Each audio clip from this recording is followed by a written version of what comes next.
बिस्मिल्लाहिर्रहमानिर्रहीम। आप देख रहे हैं लाइफस्टाइल चैनल और मैं हूं डॉक्टर आरिफ। जब भी मौसम बदलते हैं तो जानवर अपनी पैदावार जो है उसको बहुत ज़्यादा कम कर देते हैं। बदलते मौसम के साथ जानवरों की खुराक भी बदलती है, माहौल भी बदलता है। ख़ासतौर पर अगर बात करें गाय और भैंसों की, तो इनमें दूध की पैदावार जो है वो बहुत सारी कम हो जाती है। सिर्फ पैदावार कम नहीं होती बल्कि दूध की जो क्वालिटी है उस पर भी बहुत बुरा असर पड़ता है। इनके दूध जो है वो पतला हो जाता है और दूध के ऊपर फैट परसेंटेज बहुत ज़्यादा कम हो जाती है। इनके दूध का डिप्रेशन बहुत ज़्यादा आता है। ऐसी सूरत हाल में मखसूस किस्म के अजनास का जो फार्मूला है, अगर वो 1 माह के लिए 2 माह के लिए आप शुरू स्टार्ट के जो महीने हैं जिनमें मौसम बदल रहा होता है आप इस्तेमाल करते हैं तो इंशाल्लाह दूध की पैदावार बढ़ी रहेगी और दूध में जो फैट परसेंटेज है, जो चर्बी है, वो भी बढ़ी रहेगी और दूध की क्वालिटी बेहतर हो जाएगी। आज आपके साथ हम शेयर करेंगे कि जौ, जिसको हम बार्ले कहते हैं, जौ के साथ आपने 4 ऐसी चीज़ें और इस्तेमाल करनी हैं जो कि दूध की बढ़ोतरी में बहुत ज़्यादा अहम किरदार अदा करती हैं। तो फार्मूला शेयर करने से पहले ये बता दें कि मौसम जो है जब चेंज होता है, जैसे अभी ख़ास तौर पे गर्मियों का मौसम जा रहा है और सर्दी का मौसम आ रहा है, ऐसी सूरत हाल में आपने जो बुनियादी चीज़ें हैं उनका आपने लाजमी ख्याल रखना है, क्योंकि आप अच्छी से अच्छी चीज़ें भी इस्तेमाल करेंगे, अगर बुनियादी चीज़ों का आपने ख्याल नहीं रखा तो फिर दूध की पैदावार जो है वो काफ़ी सारी नीचे गिर सकती है। जैसे अभी मौसम एकदम बदला है तो रात के टाइम हो सकता है खुनकी बहुत ज़्यादा हो, इनकी सर्दी की शिद्दत किसी रात ज़्यादा किसी रात कम होती है, तो बेहतर है कि जानवरों को आप खुले से निकाल के आप खुले बरामदे जो हैं उनमें उनको बांध दीजिए ताकि उनको सर्दी की शिद्दत जो है वो कम से कम लगे। जो ही मौसम बदलता है तो साथ ज़ाहिर है कीड़े मकोड़े भी बदलते हैं, जैसे कि अभी मच्छर और मक्खी तो चूँकि कम है लेकिन मच्छर चूँकि इन दिनों में ज़्यादा हो जाते हैं तो जानवरों को ये तकलीफ पहुँचाते हैं। इस लिहाज से जानवरों की स्प्रे का भी बंदोबस्त कीजिए ताकि उनको मच्छर जो है वो रात के टाइम ज़्यादा तंग ना करें। अगर तकलीफ में रहते हैं तो दूध की प्रोडक्शन कम हो जाती है। जो ही मौसम बदलता है तो जानवर अपने जिस्म का जो दर्जा हरारत है उस बदले हुए मौसम के साथ लेके आने में उसको कम से कम हफ्ता 2 हफ्ते जो है वो लग जाते हैं। ऐसी सूरत हाल में दूध बढ़ाने वाले जो हार्मोन होते हैं जैसे प्रोलैक्टिन है, ये बहुत ज़्यादा इनकी सेक्रेशन जो है वो कम हो जाती है। तो इसी को पूरा करने के लिए आज का जो फार्मूला है वो आपके साथ हम शेयर करेंगे। तो चलते हैं पहले फार्मूले की तरफ और फिर आपको बताएंगे कि इसके साथ आपने और कौन कौन सी चीज़ों का ख्याल रखना है उसके चारे में, उसकी खुराक में।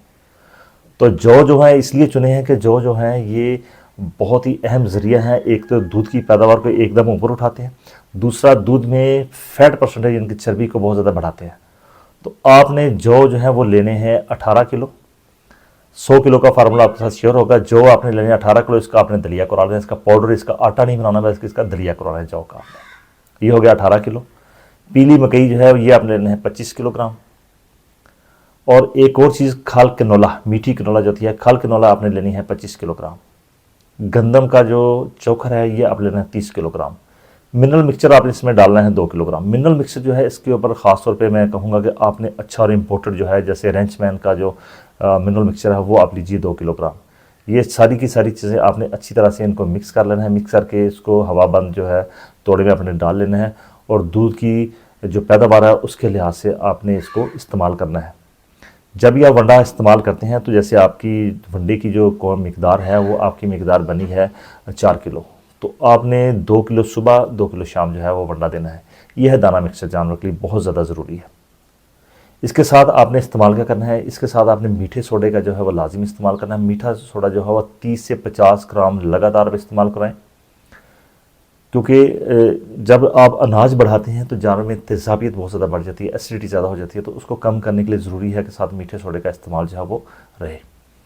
30 का मतलब ये है कि अगर 10 लीटर से नीचे दूध दे रहे हैं तो आप 30 ग्राम जो है, अगर 10 लीटर से ऊपर दे रहे हैं तो फिर आप 50 ग्राम रोज़ाना जो है मीठा सोडे का इस्तेमाल कीजिए। इसके साथ आपने एक और चीज़ का ख्याल रखना है, अगर दूध की पैदावार एकदम नीचे गई है तो फिर इन दिनों में एक और बड़ी अहम चीज़ है वो है तिल। तिल जो है, तिल की खल आपको मिल जाती है। तिल की खल आपने लेनी है 1 पाव और उसके अंदर 200 ग्राम जो है वो गुड़ आपने डाल के इसका कवाम, इसका कड़ा टाइप जो है वो बना लेना है और उसी वनडे के साथ उसको मिक्स कर लीजिए रोज़ाना के हिसाब से। 1 हफ्ते से लेकर 10 दिन तक अगर इसको वनडे के साथ चलाएंगे तो इंशाल्लाह दूध की पैदावार जो है बहुत ज़्यादा बेहतर हो जाएगी।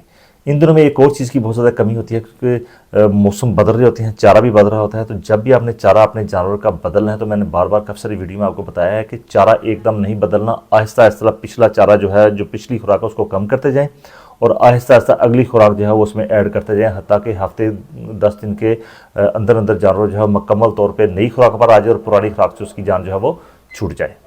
अब वनडे की जो ज़रूरत है वो इन दिनों में इसलिए ज़्यादा हो जाती है कि आप इन दिनों में चूँकि जो गंदम की तूड़ी है वो काफ़ी सारे फार्मर्स के पास इन दिनों में कम हो जाती है, तो इस्तेमाल किया जाता है अभी पराली, चावलों की जो पराली है वो इस्तेमाल किया जाता है। पराली चूँकि अच्छा चारा नहीं गिना जाता, एक तो इसको फंगस यानी कि उल्ली बहुत जल्दी इसको जो है वो काबू कर लेती है। तो बेहतर ये है कि इन दिनों में जब भी आप पराली यूज़ करें तो पराली को अच्छी तरह से आपने खुश कर लें, इतनी खुश करनी है कि वो यूँ करें वो हाथ से टूट जाए, और उसको आपने अच्छी तरह से स्टोर कर लेना है पराली को। पराली चूँकि ग़िज़ाइयत से भरपूर नहीं होती, इसमें एक चीज़ का कंटेंट बहुत ज़्यादा है, जिसके लास्ट टाइम वीडियोस में मैं बता चुका हूँ कि इसमें सेलेनियम बहुत ज़्यादा है, इनके सेलेनियम टॉक्सिसिटी भी इससे हो जाती है। तो बेहतर ये है इसको आपने बराबर करने के लिए वंडा जो है, जिसको हम जो दाने का जो फार्मूला भी आपके साथ शेयर किया है, इसको आपने लाजमी इस्तेमाल करना है। अपनी ज़रूरत के मुताबिक आप इसको बना सकते हैं। चूँकि जब भी आप फार्मूलेशन जो है वो इसकी बनाएं वनडे की, जैसा का मैंने आपके साथ शेयर किया है, तो आपने इतना बनाना है कि ये कम से कम 40 से 45 दिन के अंदर अंदर जो है वो ख़त्म हो जाए। तो आपने अपने जानवरों के लिहाज से इसकी जो ज़रूरत के लिहाज से आपने इसके अज्जा जो हैं वो लेने हैं। चाहे आप इसको 50% तैयार कर लीजिए, चाहे इसको आप 25 किलो का तैयार कर लीजिए, उसी लिहाज से आपने इसकी जो अज्जा हैं उनकी तकसीम कर लेनी है। यानी कि अगर 20 किलो की चीज़ आपने डालनी है तो वो ज़ाहिर वो 4-4 किलो, अगर आपने 25 किलो बना तो उसमें 4-4 किलो जो है वो डलेगी चीज़। तो आप इसको जो है वो कर सकते हैं अपने लिहाज से। दूसरा, इसमें चूँकि इन दिनों में चारा जो थोड़ा सख्त होता है, क्वालिटी भी उसकी इतनी बेहतर नहीं होती चारे की, तो बेहतर ये है कि इन दिनों में आप अपने जानवरों को यीस्ट का इस्तेमाल जो है वो लाजमी करवाइए। यीस्ट का इस्तेमाल ये है कि तो खुराक को अच्छी तरह से हज़म कर देगी, दूसरा जो है एसिडिटी पे काबू पाएगी, और तीसरा ये है कि दूध बढ़ जाएगा, और चौथा सिर्फ दूध ही नहीं बढ़ेगा बल्कि फैट परसेंटेज बेहतर हो जाएगी। क्योंकि जौ और यीस्ट जब इकट्ठी इस्तेमाल की जाती है तो ये जानवर के रूमन में जो बैक्टीरिया खुराक को हज़म करने के लिए बैठे हैं, तो वो और ज़्यादा उनकी जो तादाद है, उनकी जो अफजाइश है वो और ज़्यादा बेहतर हो जाती है। चारा अच्छे तरीके से जानवर हज़म करता है और अपने दूध की पैदावार को बेहतर से बेहतर की तरफ ले जाता है। तो उम्मीद करते हैं कि आज की वीडियो में आपने जो है बदलते मौसम के साथ आपने अपने जानवरों की जो केयर है वो कैसे करनी है, तो वो आपको इसका अंदाज़ा जो है वो हो चुका होगा। पानी का ख़ास तौर पे ख्याल रखिए कि जानवरों को दिन में कम से कम 2 से 3 मरतबा जो है पानी वो लाजमी पिलाइए, क्योंकि जब जानवर पराली खाते हैं तो उनको प्यास जो है वो ज़्यादा लगती है। तो दिन में 3 मरतबा तो कम से कम पानी जानवरों को आप ज़रूर दीजिए। नए साथी जो इस चैनल पे मौजूद हैं, वीडियोस को आप देखते हैं, आपका बहुत शुक्रिया। आप इसको लाइक भी करते हैं, पसंद भी करते हैं। जिन साथियों ने अभी तक चैनल को सब्सक्राइब नहीं किया वो सब्सक्राइब कर लीजिए। वीडियो का कंटेंट अच्छा लगे तो दूसरे फार्मर तक इसको ज़रूर शेयर कर दीजिए। फिर भी आपका किस्म का सवाल रहता तो आप मुझसे कमेंट कीजिए, तो मैं इंशाल्लाह कोशिश करूँगा जवाब देने की। आपका बहुत शुक्रिया। अल्लाह हाफ़िज़।